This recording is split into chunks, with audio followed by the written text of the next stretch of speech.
Saúde! Estamos de volta ao nosso Saúde e Bem-Estar de hoje. Estamos falando sobre hemorroidas. No primeiro bloco, a gente conversou com o Dr. Fábio Lopes e agora a gente conversa com a também coloproctologista da Rede Mater Dei, titular da Sociedade Brasileira de Coloproctologia, doutora Paola Estefânia Costa. Vamos falar sobre hemorroidas. Doutora, bem-vinda, tudo bem? Tudo ótimo, boa tarde, obrigada pela participação, pelo convite, por estar aqui, tudo bom? Alegria imensa de recebê-la aqui, doutora.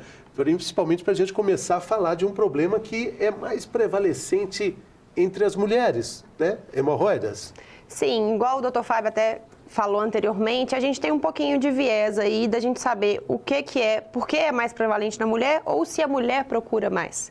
Então, a mulher começou a ter algum sintoma, a mulher já procura o coloproctologista. O homem tende a segurar mais, então fica arrastando ali, empurrando, até não ter mais jeito. Então, a gente não sabe se realmente a prevalência é maior nas mulheres ou se as mulheres procuram mais por assistência. Então, tem muita automedicação. Então, a gente vê que o homem automedica-se mais. A mulher, a tendência é um pouquinho ir mais ao médico e procurar assistência. Então, a gente vê que realmente o número de mulheres com hemorroidas no consultório é maior mesmo. Mas se a gente fizer uma associação entre intestino preso, que causa hemorroidas, que por sua vez está ligado com hábitos que são mais comuns entre as mulheres, de tipo ter um GPS interno que só permite fazer xixi e cocô em casa. E quando viaja, não importa quanto tempo, não vai de jeito nenhum.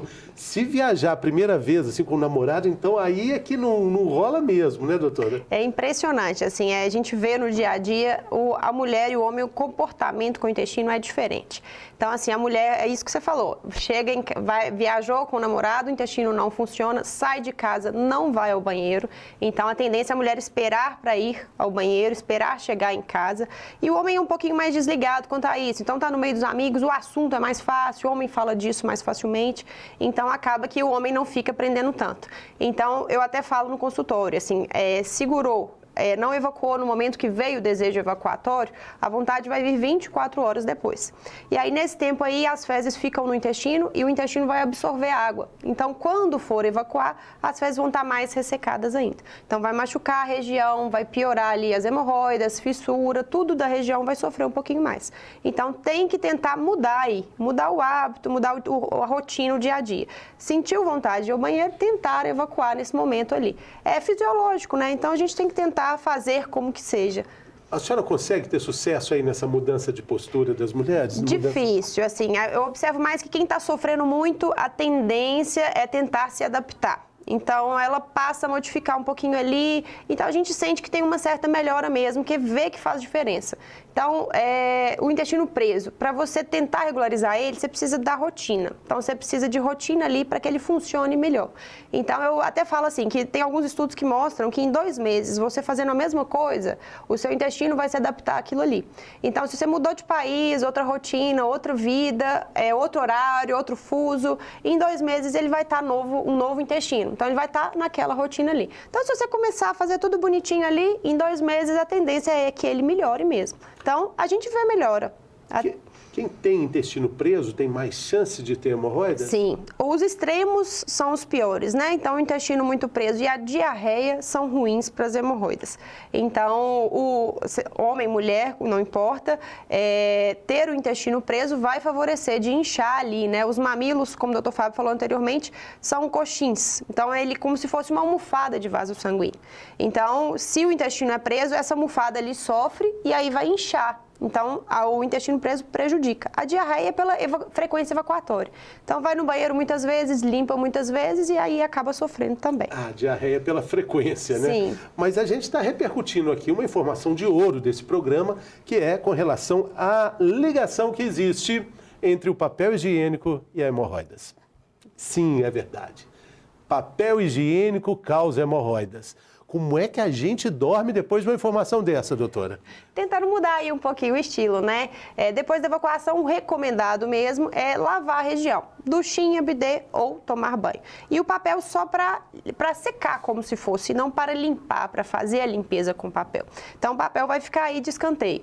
E a gente até recomenda, quando está fora de casa, às vezes fica com nojo de usar a duchinha do hotel e tudo. Aí, por exemplo, o lenço umedecido, que seria melhor do que o papel, mas pior do que a água. Então, a água ganha. Considerando que as mulheres já têm esse constrangimento de usar um banheiro que não é o familiar, né, o conhecido, se não tiver duchinha, então aí que não vai mesmo. Ou seja, colocamos mais um elemento nesse ciclo vicioso aí. Sim, então é tentar mudar as rotinas mesmo, né? Os hábitos e para tentar melhorar isso aí. É perseverança, não desistir aí e tentar. É tentar encontrar por quê. Do outro lado tem constrangimento, dá dor, dói muito, incômodo.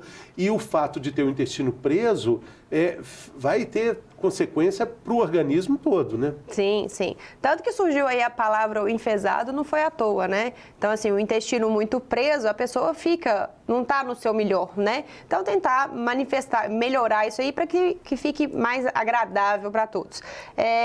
Atividade física é extremamente importante, dieta, que é uma ingesta rica em fibra, aumentar a fibra, e água. Às vezes as pessoas fazem tudo e esquecem da água. Então, na correria do dia a dia, ele não bebe o que a gente recomenda. O ideal é que a ingesta de água seja de 2 a 3 litros por dia. Isso aí vai depender do peso, claro, mas uma medida, assim, mais ou menos, seria entre 2 a 3 litros por dia. Agora, a gente falou no primeiro bloco sobre a pimenta. A pimenta não é esse vilão todo quando o assunto é hemorroidas, né? Mas se já existe alguma inflamação, ela vai potencializar tudo isso. Agora, outros alimentos, bebida alcoólica, por exemplo, a famosa gordurinha da comida mineira, isso aí dá para combinar com hemorroidas? Olha, o que a gente tem assim de comprovação seria a pimenta do reino, condimentados, bebida alcoólica sim, piora as hemorroidas, piora quando a gente fala assim, quem já tem o problema vai manifestar ali, vai sangrar, vai ter os sintomas, né? Mas a pessoa do reino que já tem, é pior? É pior. É pior do que as outras. Então, esses aí a gente observa que tem piora. Mas é claro que eu falo assim com os pacientes. Eu não tenho comprovação, não tenho um artigo ali que mostra que a gordura piore. Mas se observou no dia a dia ali que comeu e piora, é mudança mesmo. Então, é tentar observar o que para você é o pior. Mas o que a gente tem de comprovação é isso aí. Cafeína também tende a piorar. Então, assim, seria o cafezinho que a gente adora, seria 1 xícara de café por dia, que seria até o recomendado. Passou disso aí já seria o excesso. Então, piora a coceira na região, piora tudo ali na região do ânus. A forma errada de se evacuar, isso aí também acaba agravando o problema? E falando sobre isso, qual seria a forma certa? A piora sim, porque se você não evacua corretamente, na posição correta e tudo, a tendência é ficar mais tempo no vaso sanitário. E como o Dr. Fábio disse anteriormente no bloco anterior, muito tempo no vaso sanitário força a região. Então, o ideal é sentar. A gente recomenda que incline um pouquinho a perna, então fique um pouquinho. A gente até fala colocar 2 livrinhos embaixo, livro que está esquecido ali na estante. Catálogo telefônico. Exatamente, que não usa mais. Você já viu o catálogo telefônico atualmente? Atualmente não, nem sei se existe. Mais, Então, 2 catálogos ali antigos, coloca o pé sobre o catálogo, então, e aí fica um pouquinho mais inclinado e inclinar o tronco para frente. Fez a força evacuatória, evacuou, levanta. Nada de ficar muito tempo ali, esperando e vendo. Celular? Não, esquecer. Largar para trás o celular, nada de Instagram, WhatsApp, isso aí não caiu por terra, né? No momento da evacuação tem que ficar esquecido mesmo. E aí faz esse esforço, fez o esforço, evacuou, levanta. Sentou, a vontade passou, aí eu falo, levanta e espera a vontade vir de novo. Tem gente que tem o intestino preso e a tendência é sentar para fazer a força e ver se a vontade vem. Isso não vai acontecer. A vontade vai vir só a hora que a ampola retal distende. Então, não adianta você sentar ali no vaso e ficar fazendo força, força, força. Ampola retal, outro nome também. Interessante. A ampola retal é o finalzinho ali do intestino, que seria o reto, que é o lugarzinho, o final do intestino mesmo, antes de chegar nas hemorroidas. Então, a gente tem o desejo de ir ao banheiro a hora que isso aí distende. Então, manda um comando pra gente, o músculo prende, segura, e aí nesse momento que a gente vai procurar o banheiro e tudo. Então, a hora que essa ampola distende, que é o momento que a gente tem vontade de ir ao banheiro. Se não tiver nada ali para distender, você vai fazer força, vai sair um pouquinho que tem ali, mas não vai evacuar efetivamente. Grávidas e hemorroidas. É um problema muito, muito comum. Às vezes a mulher nunca teve problema de hemorroidas, chega na gestação e vai ter problema. Por alguns fatores aí. Um deles é o hormônio, a progesterona, que é o hormônio da gestação, que vai interferir nisso aí. Outro problema, o útero cresce, o bebê cresce lá dentro e aumenta a pressão na pelve. Então, vai aumentar a pressão ali na região das hemorroidas. É físico. E o intestino prende na gestação. Então, o fato do intestino prender durante a gestação vai piorar também. Então, nós temos 3 fatores aí que são influenciadores nisso aí. Então, é comum a mulher aparecer, e sem falar, não falei nem do parto, né? Que é o momento do parto, do esforço, o parto, se for um parto normal, via vaginal mesmo, né? Vai piorar também ali na hora. A tendência depois da amamentação, na amamentação, tenho visto muitas pacientes mesmo que durante a amamentação ainda ficam com mais queixa em relação às hemorroidas, e aí a tendência é ir normalizando depois. O que faz para resolver esse problema dessa dor mais aguda? Quais são as dicas que a senhora dá? Não estou falando só para as grávidas, estou falando dessa crise hemorroidal, se é que a gente pode chamar uma... Pode chamar? Crise hemorroidária, sim. Crise hemorroidária. Pode usar o termo. Na crise hemorroidária, o ideal é procurar avaliação. Por quê? Tem alguns diagnósticos diferenciais que são cirurgia de urgência, por exemplo, um abscesso. Então, tem o abscesso perianal, que é um processo infeccioso que pode ser gravíssimo, que é cirúrgico. Então, às vezes, o paciente acha que é uma trombose hemorroidária, que seria essa crise que você falou, e aí fica arrastando. Quando chega no hospital, já está num quadro de infecção mais grave. Então, é importante, mesmo na crise, que seja avaliado. Nunca teve na vida, o primeiro quadro que teve, é importante que um especialista avalie. Aí, diagnosticou, é realmente uma trombose hemorroidária, a gente tem alguns mecanismos para acelerar esse processo de recuperação. A trombose hemorroidária é como se fosse, estourou ali um vasinho, e aí fica um sangue pisado dentro. Então, fica doloroso e fica inchado. E aí, o organismo vai reabsorver aí esse sangue pisado. Isso tem o tempo dele, vai acontecer naturalmente. O tratamento que a gente passa é para acelerar esse processo. Então, que voltar mais rapidamente às atividades, à rotina do dia a dia. Então, a gente passa geralmente analgésico, uma medicação que a gente chama de... Ele aumenta, na verdade, a reabsorção ali do coágulo, que é uma medicação que a gente prescreve, e banho de assento. Aí, o banho de assento ele é fundamental para poder ajudar nessa recuperação do paciente. E o que tem nesse banho de assento? Água quente e mais nada? Mais nada. Se for digitar no Google, aí vai ter camomila, babosa, aí é perda de tempo mesmo. Se quiser preparar e colocar ali, não tem problema. Mas dá um charme, né, doutora? Cria um romance ali, né? Mas assim, a água morna mesmo que vai fazer o efeito. Então, a gente recomenda que o paciente coloque numa bacia grande, uns 15 centímetros de água morna. Eu falo que é mais ou menos a água de dar banho no bebê, que é quente, mas não queima. E fica ali com a região com o bumbum dentro da água. Uns 15 minutos, que seria o tempo para ir amolecendo ali o trombo, né? O mamilo que está edemaciado, inchado, e relaxar o ânus. Então, o ânus relaxa durante esse momento e melhora o retorno venoso. Então, tende a recuperar mais rápido. Então, o segredo nosso é o banho de assento, tá? Apesar de ser difícil, chato de fazer, é o que vai mais aliviar. Exatamente. Essa também é uma dica importante. Existe um senso comum de que a cirurgia de hemorroidas, além de complicada, dolorosa, tem um pós-operatório que é terrível. Vou até antecipar, isso é mito ou é verdade? É verdade. É verdade? Claro que cada um tem um limiar para dor e vai lidar de forma diferente para esse pós-operatório. Mas é um pós-operatório que por isso tem que ser muito bem indicado. Então, quando a gente define que vai para a cirurgia, a gente tem que entender, o paciente tem que entender que ele está indo para resolver o problema ali e que não vai ser fácil. Os primeiros 15 dias são mais sofridos. Como é que é a cirurgia? A cirurgia a gente resseca, a gente retira esses mamilos. Então, a gente tira eles mesmo e a ideia é retirar os maiores. Antigamente... Vai cortando ali? Cortando mesmo. Cortando mesmo. Tem anestesia? Tem anestesia. Geral? Pode ser feito com raquianestesia e sedação ou sedação e anestesia local. Eu queria, né, se fizesse, queria tudo que eu tenho direito. Eu não queria ver nada. Com a sedação não vê nada, vai tranquilo, fluido, não fica nervoso. A sedação é para exatamente isso aí, para não ver nada. Eu fico brincando, assim, que você fala que é raquianestesia e o paciente fala assim, nossa, aquele da grávida? Não, na grávida o paciente está querendo, a grávida quer ver o bebê nascer. No caso de uma cirurgia de hemorroida não tem isso, né? Então, pode ser uma raquianestesia com sedação. Então, o paciente não precisa ver nada nascer. A raquianestesia é da cintura para baixo? É, da cintura para baixo. Atualmente, a gente faz até o que a gente chama de raquincela, que é feito e fica só na região do bumbum ali. Então, fica anestesiado só na região do bumbum e o paciente movimenta as pernas, não fica sem perder o movimento das pernas, não. Então, isso, claro que é discutido com o anestesista, né? Ele define junto com o cirurgião qual que vai ser a melhor anestesia no momento. Tá. E aí a cirurgia é de tirar aquilo ali, né? Tirar todos os problemas, esses pontos aí que estão causando. Sim. E depois costura? A gente dá um ponto, tem várias técnicas, né? Tem algumas técnicas que são só o ponto ali onde vem o sangue, então é no pedículo, ou então tem algumas técnicas que são as técnicas que a gente chama de fechada, que aí fecha tudo. Varia de cirurgião para cirurgião qual que é a preferência de cada um. Mas na maioria das vezes os pontos ficam lá dentro, você não vai olhar na região e não vai ver os pontos, não. Tá bom, mas... Depois não tem que tirar os pontos. Não tá. Eles não podem inflamar? Esse ponto é feito com uma linha que é absorvida depois? É feito com fio absorvível, então com o tempo o organismo vai absorver ali esse fio que está na região.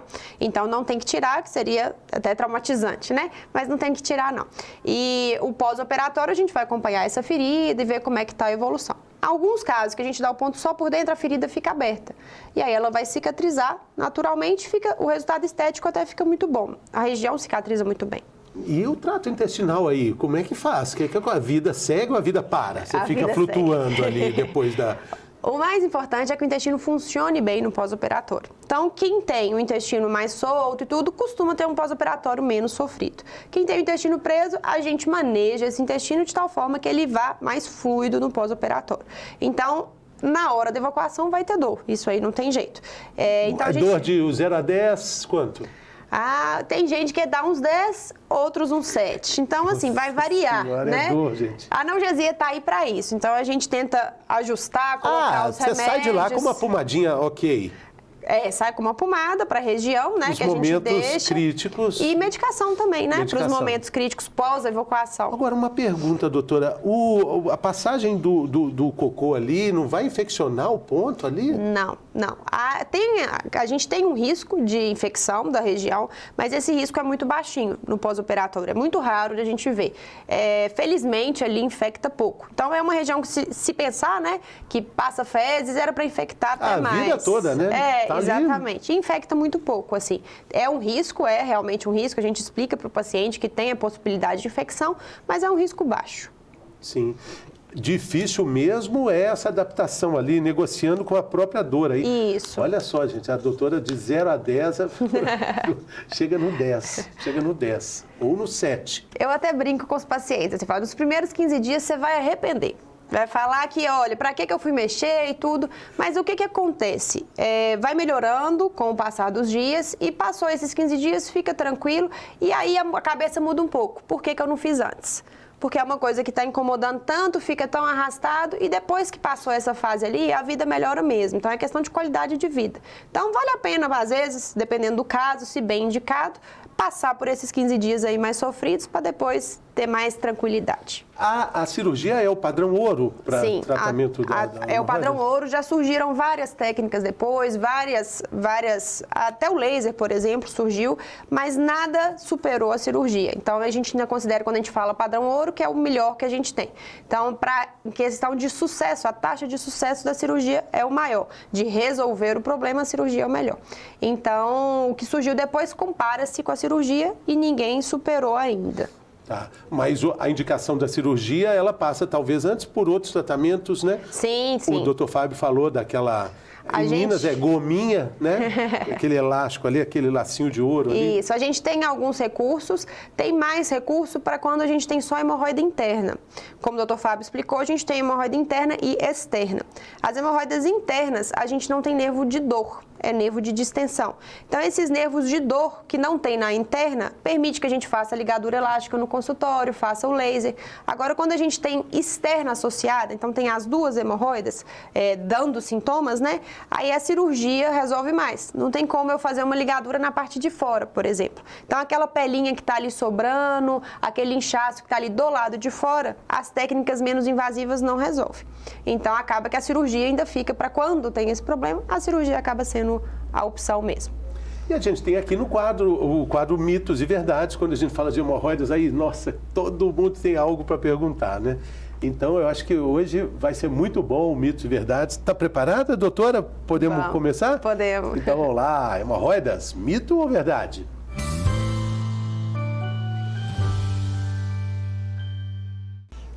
Doutora Paola Estefânia Costa é coloproctologista e está aqui conosco no nosso Saúde e Bem-Estar e vai ter agora o nosso Mitos e Verdades. Vamos lá, doutora, eu falo, a senhora diz, né? Sim. Mito, verdade, ou em termos. Né? Primeira delas, a gente até já falou sobre isso aqui no programa. A frase é essa: pimenta causa hemorroida. Mito ou verdade? Vou dizer que é mito, porque não causa, mais pior. Então é um mito cheio de verdade, né? Um mito cheio de verdade. Ele piora para quem já tem, mas causar, não. Então quem já tem uma tendência, tem a hemorroida já ali, a pimenta vai realmente piorar. Tadinha da pimenta, carregou esse fardo aí a vida inteira como causadora de hemorroidas. Não é, né, doutora? Não. Ela só... Dá um empurrãozinho. Ela dá um empurrãozinho, é. A outra questão é essa: comer alimentos ricos em fibras, isso ajuda a evitar hemorroidas. Mito ou verdade? Verdade. A fibra ajuda o intestino a funcionar regularmente, o que vai melhorar ali a questão das hemorroidas. A hemorroida que já dá sintomas, a tendência é ela estagnar ali. Então, o que a gente objetiva é que não piore com o passar dos anos. E a fibra ajuda muito nisso aí. Sexo anal causa hemorroidas. Mito ou verdade? Olha, na verdade, depende do sexo anal. Eu explico para os pacientes o seguinte: tem que ter uso de lubrificante e não pode ter trauma local. Então, se for consentido, não tiver trauma e tudo, não vai piorar. Então, tem que ter, o sexo anal tem que ter lubrificante. Então, eu explico para os pacientes exatamente isso. Porque se não tiver, vai traumatizar. Então, vai ser tipo uma evacuação ressecada, com fezes ressecadas. Então, vai piorar a região. Então, tem que ter alguns cuidados, que é o uso de preservativo, o uso de lubrificante e estar tranquilo no dia, para que o ânus relaxe adequadamente e não tenha trauma ali na região das hemorroidas. A outra questão é essa: prisão de ventre aumenta o risco de se ter hemorroidas. Mito ou verdade?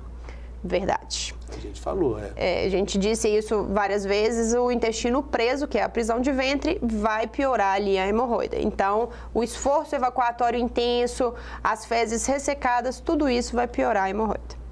Assim como a obesidade também, né, doutora? Sim. Obesidade é um fator de risco aí, né, para tudo. Assim, a pressão pélvica ali aumenta, então a tendência é que as hemorroidas inchem um pouco mais mesmo.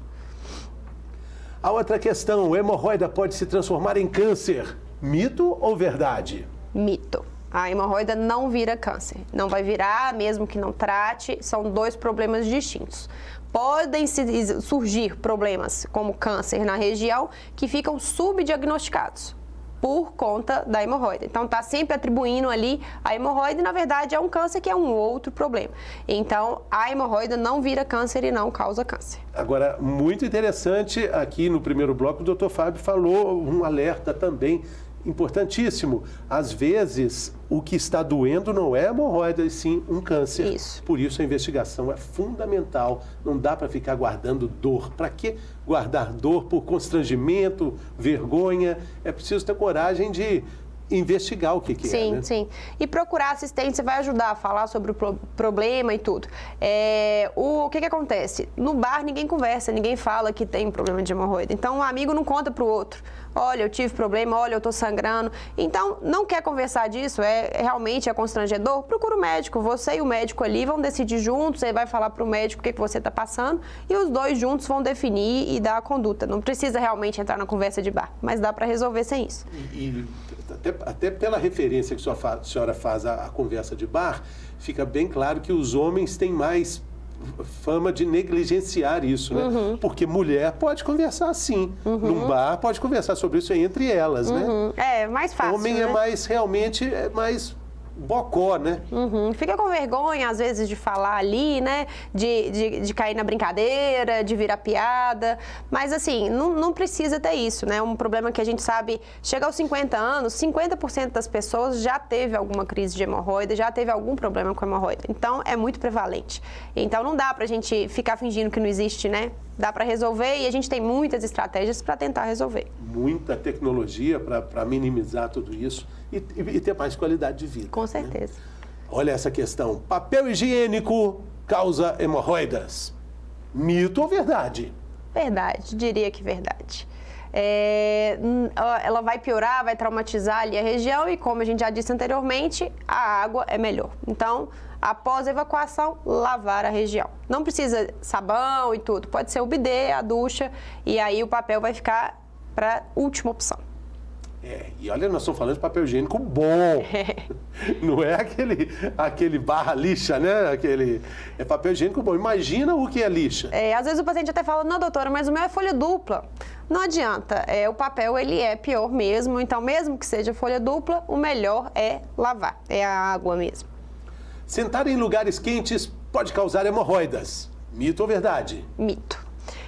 O que acontece é quando fica numa região muito quente ali, a região fica mais irritada. Então, o suor, tudo isso vai piorar a região.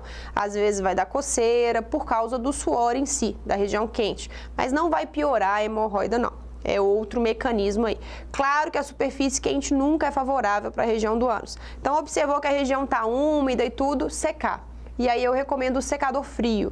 Por quê? Lá aí, você tá fora, lá ficou úmida a região. E aí vai passar o papel higiênico, vai traumatizar. Então, observou que a região está úmida, levantar, arejar ali para a região, ver se seca a região, se estiver fora de casa. Se estiver em casa, o secador frio ajuda bastante aí a diminuir a umidade da região. Quanta coisa, hein?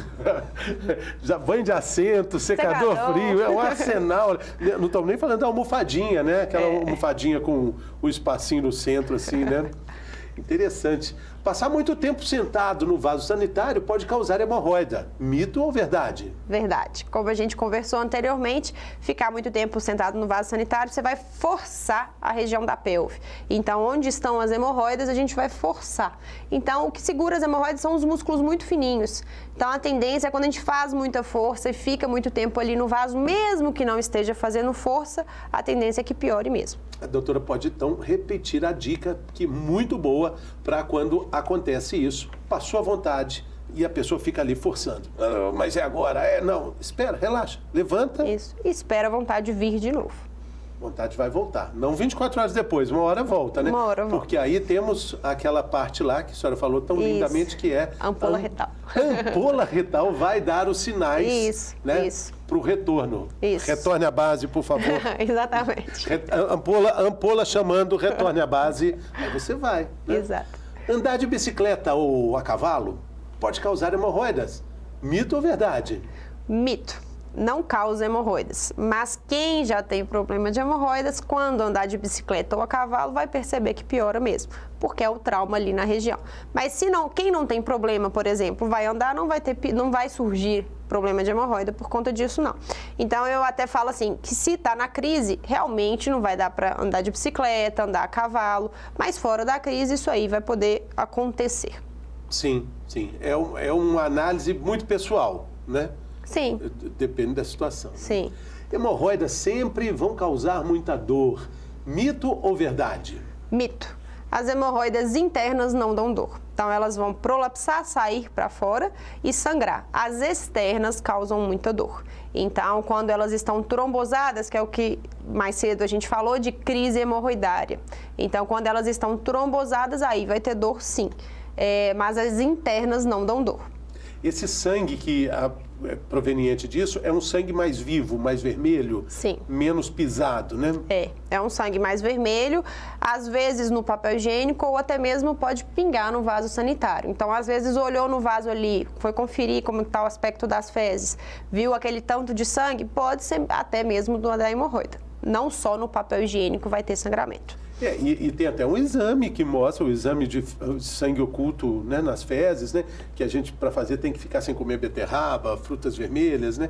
É para investigar algum problema que também pode ser de hemorroidas ou já é mais do trato intestinal, mais interno? O sangue oculto, a intenção é ver mais do trato gastrointestinal. A hemorroida, às vezes, falseia. Então, às vezes, a gente vai ter um sangue oculto positivo causado por uma hemorroida. Então, às vezes, sangrou ali, veio o sangue oculto positivo e a causa é uma hemorroida. Então, a gente fala que o sangue oculto nas fezes não é um exame específico. Por quê? A gente pega muito A gente vê muito, mas às vezes não é o câncer, não é o pólipo, e é uma hemorroida que fez o sangue vir positivo. O mais importante é assim, o sangue vivo, viu sangue nas fezes, é o dado mais importante. O paciente falou que viu sangue nas fezes, o sangue oculto perde o seu valor.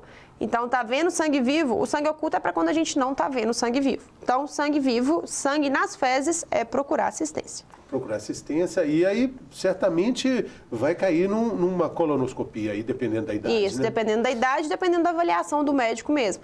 Às vezes algum paciente jovem teve sangramento, a gente faz o exame físico no consultório e não viu uma hemorroida que justifique, não viu uma razão para esse sangramento vivo, às vezes a gente vai fazer uma colonoscopia no paciente jovem. Dá para fazer tudo junto, colonoscopia, operação de hemorroidas, tudo num dia só? Possível é, mas tem gente que não gosta muito. E a minha tendência também é não fazer no mesmo dia. Porque a gente tem que ter o diagnóstico ali da colonoscopia, tem que conversar, às vezes a gente acha um pólipo ali, então tem que ser passo a passo. Mas pode ser feito sim, a gente de vez em quando faz, em algumas ocasiões, porque já vai ter a sedação e tudo. Mas a escolha de cada médico, né? A tendência nossa é fazer mais separado mesmo, mas que pode ser feito, pode, não tem problema nenhum. E a colonoscopia, ela identifica o pólipo e pode tirar o pólipo durante o exame. Sim, por isso que a gente fala que é um exame de prevenção. Nós fazemos a colonoscopia com a ideia de procurar algo benigno. Então, é antes de virar o câncer. Nós não estamos procurando o câncer. Às vezes encontramos, mas nós estamos procurando algo benigno. Então, é procurar o pólipo ali para ressecar e evitar que em 10 anos isso se torne o câncer de intestino. Então, é um exame de prevenção mesmo. Diferente, por exemplo, da mamografia, que nós estamos tentando um diagnóstico precoce. Então, nós estamos procurando um câncer precoce. No caso do câncer de intestino, da colonoscopia, a gente quer antes de virar o câncer. Muito bem. Isso, a gente quer saúde, Isso. né? Doutora, muito obrigado. Obrigada Valeu a você, demais, foi ótimo, foi muito foi divertido e esclarecedor. Ótimo. Valeu. Obrigada pelo convite e espero que podemos ajudar aí Claro. e contribuir para que os pacientes não fiquem escondendo isso aí e resolvam, né? A gente tem muito diagnóstico diferencial, é uma coisa que traz problema mesmo, então se a gente pode resolver e esclarecer, por que não? Por que não? Muito obrigado, é isso mesmo. A gente fica por aqui. Obrigado pela sua companhia. Acompanhe aí nossa programação pelo YouTube e mande aí sua opinião, diga o que você está achando da nossa programação e compartilhe essas informações aí, esse nosso conteúdo com o maior número de pessoas possíveis para que você possa também difundir saúde e bem-estar. Até a próxima, pessoal. Saúde!